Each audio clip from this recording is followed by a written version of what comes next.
गर्मियों की एक शाम इंस्पेक्टर बाजीराव सिंघम अपनी पुलिस स्टेशन में बैठे एक फाइल को ध्यान से देख रहे थे। फाइल में कुछ अजीबोगरीब घटनाओं की रिपोर्ट थी। एक छोटे से गांव कालगढ़ में लगातार हो रही लोगों की रहस्यमयी गायब होने की घटनाएं। गांव घने जंगलों से घिरा हुआ था और वहां के लोग भूत प्रेत की कहानियां सुनाते थे। सिंघम को इन अंधविश्वासों पर कभी भरोसा नहीं था, लेकिन इन गायब होने की घटनाओं ने उसे भी चिंतित कर दिया था। ये गांव, कुछ तो गड़बड़ है, सिंघम ने फाइल बंद करते हुए सोचा। उसने अपने सीनियर ऑफिसर से उस मामले की जांच की इजाजत मांगी और कालगढ़ जाने का फैसला किया।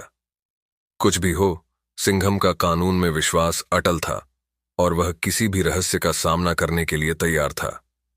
अगले दिन सिंघम अपनी टीम के साथ कालगढ़ पहुंचा। गांव में अजीब सन्नाटा था, जैसे यहां के लोग डर से कुछ छुपा रहे हों। पेड़ पर बैठी चिड़िया तक चुप थी और हर कदम पर अजीब सी ठंडक महसूस हो रही थी। गांव के लोग डर के मारे अपने घरों में दुबके बैठे थे। कोई बाहर नहीं निकला। वह गांव के सबसे बुजुर्ग आदमी से मिला, जिसने कांपते हुए बताया कि इस गांव पर एक पुराना श्राप है। साहब, रात होते ही साया आ जाता है। कई लोग गायब हो गए हैं, वापस कोई नहीं लौटा। एक बूढ़े गांव वाले ने घबराते हुए कहा, ये सब डराने वाली बातें हैं। कानून के हाथ लंबे हैं और मैं किसी भी भूत से नहीं डरता, सिंघम ने ठोस लहजे में कहा। गांव वालों के डर को दरकिनार करते हुए सिंघम ने उस रात गांव का दौरा करने का निर्णय लिया। जैसे ही रात गहरी हुई, सिंघम और उसकी टीम गांव के चारों ओर गश्त करने लगे। अचानक हवा ठंडी हो गई और वातावरण अजीब हो गया। जंगल से फुसफुसाहट की आवाजें आने लगीं, जैसे कोई छुपकर उन्हें देख रहा हो। एक पल के लिए ऐसा महसूस हुआ जैसे कोई उनके पीछे चल रहा हो, लेकिन मुड़ने पर कोई नहीं था। सब कुछ रहस्यमय और डरावना था। साहब, यहां कुछ तो ठीक नहीं लग रहा, एक कांस्टेबल ने कांपते हुए कहा। सिंघम ने अभी जवाब भी नहीं दिया था कि एक तेज चीख गांव के सन्नाटे को चीरती हुई आई। उनकी टीम का एक सदस्य अंधेरे में कहीं खींच लिया गया था। वे दौड़कर उस दिशा में गए, लेकिन वहां सिर्फ खून के धब्बे और कुछ खरोंच के निशान मिले। कौन है? सामने आओ, सिंघम ने चुनौतीपूर्ण आवाज में कहा।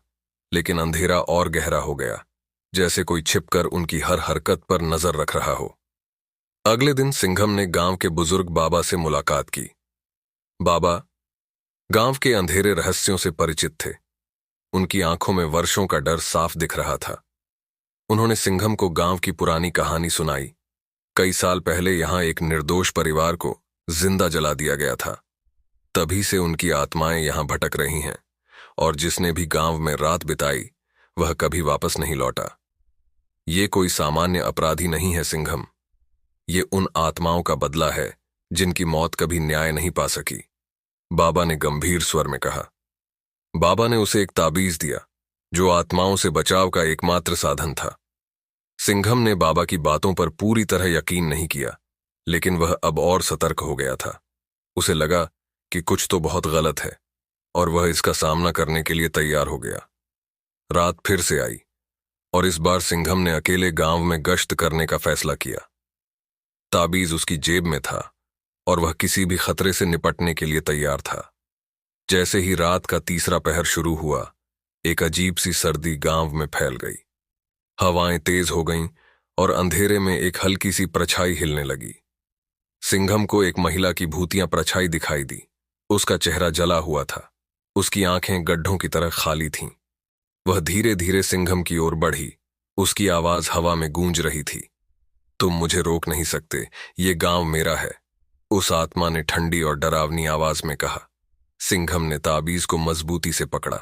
आत्मा ने उस पर हमला करने की कोशिश की, लेकिन ताबीज के प्रभाव से वह दूर चली गई। पर फिर भी आत्मा की ताकत इतनी ज्यादा थी कि सिंघम को लगा कि ताबीज काफी नहीं होगा। वह समझ गया कि उसे इस श्राप को जड़ से खत्म करना होगा। सिंघम वापस बाबा के पास गया, जिसने उसे बताया कि आत्माओं को शांति देने का एक ही तरीका है, पुराने मंदिर में जाकर एक विशेष अनुष्ठान करना होगा। वह मंदिर वही जगह थी जहां उस परिवार को जिंदा जलाया गया था। सिंघम ने अपनी टीम के साथ अनुष्ठान की तैयारी की और मंदिर की ओर बढ़ा। मंदिर तक पहुंचना आसान नहीं था।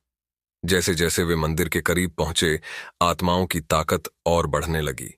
मंदिर के अंदर घना अंधकार था और वहां की दीवारों पर अजीब निशान चमक रहे थे। मंदिर के बीचों बीच वह स्थान था जहां परिवार की राख बिखरी पड़ी थी। बाबा ने मंत्र पढ़ने शुरू किए। हवाएं और तेज हो गईं, मंदिर कांपने लगा और आत्माएं चारों ओर दिखाई देने लगीं। सिंघम ने ताबीज को हवा में उठाया और बाबा के मंत्रों के साथ मिलकर आत्माओं की ताकत कमजोर पड़ने लगी। आखिरकार एक तेज प्रकाश मंदिर में फैला और आत्माएं चीखते हुए आकाश में विलीन हो गईं। अंधेरा हट गया और गांव में फिर से शांति आ गई। श्राप टूट चुका था और आत्माओं को अब मुक्ति मिल गई थी। गांव के लोग धीरे धीरे बाहर निकले, जैसे एक लंबे समय बाद डर से आजादी मिली हो। अब यह गांव सुरक्षित है, बाबा ने मुस्कुराते हुए कहा। लेकिन सिंघम के मन में अब भी कुछ सवाल बाकी थे। क्या सच में सब खत्म हो गया था? क्या यह अंतिम था? जब वह अपनी जीप में वापस बैठा और गांव से बाहर जाने लगा, उसे हवा में एक अजीब सी ठंडक फिर से महसूस हुई। उसकी जीप के रेडियो में हल्की सी फुसफुसाहट सुनाई दी। तुमने सिर्फ एक आत्मा को हराया है सिंघम, अभी कई बाकी हैं। सिंघम ने धीरे धीरे अपनी आंखें बंद कीं और गांव से दूर अंधेरे जंगल की ओर बढ़ गया। समाप्त, या शायद नहीं।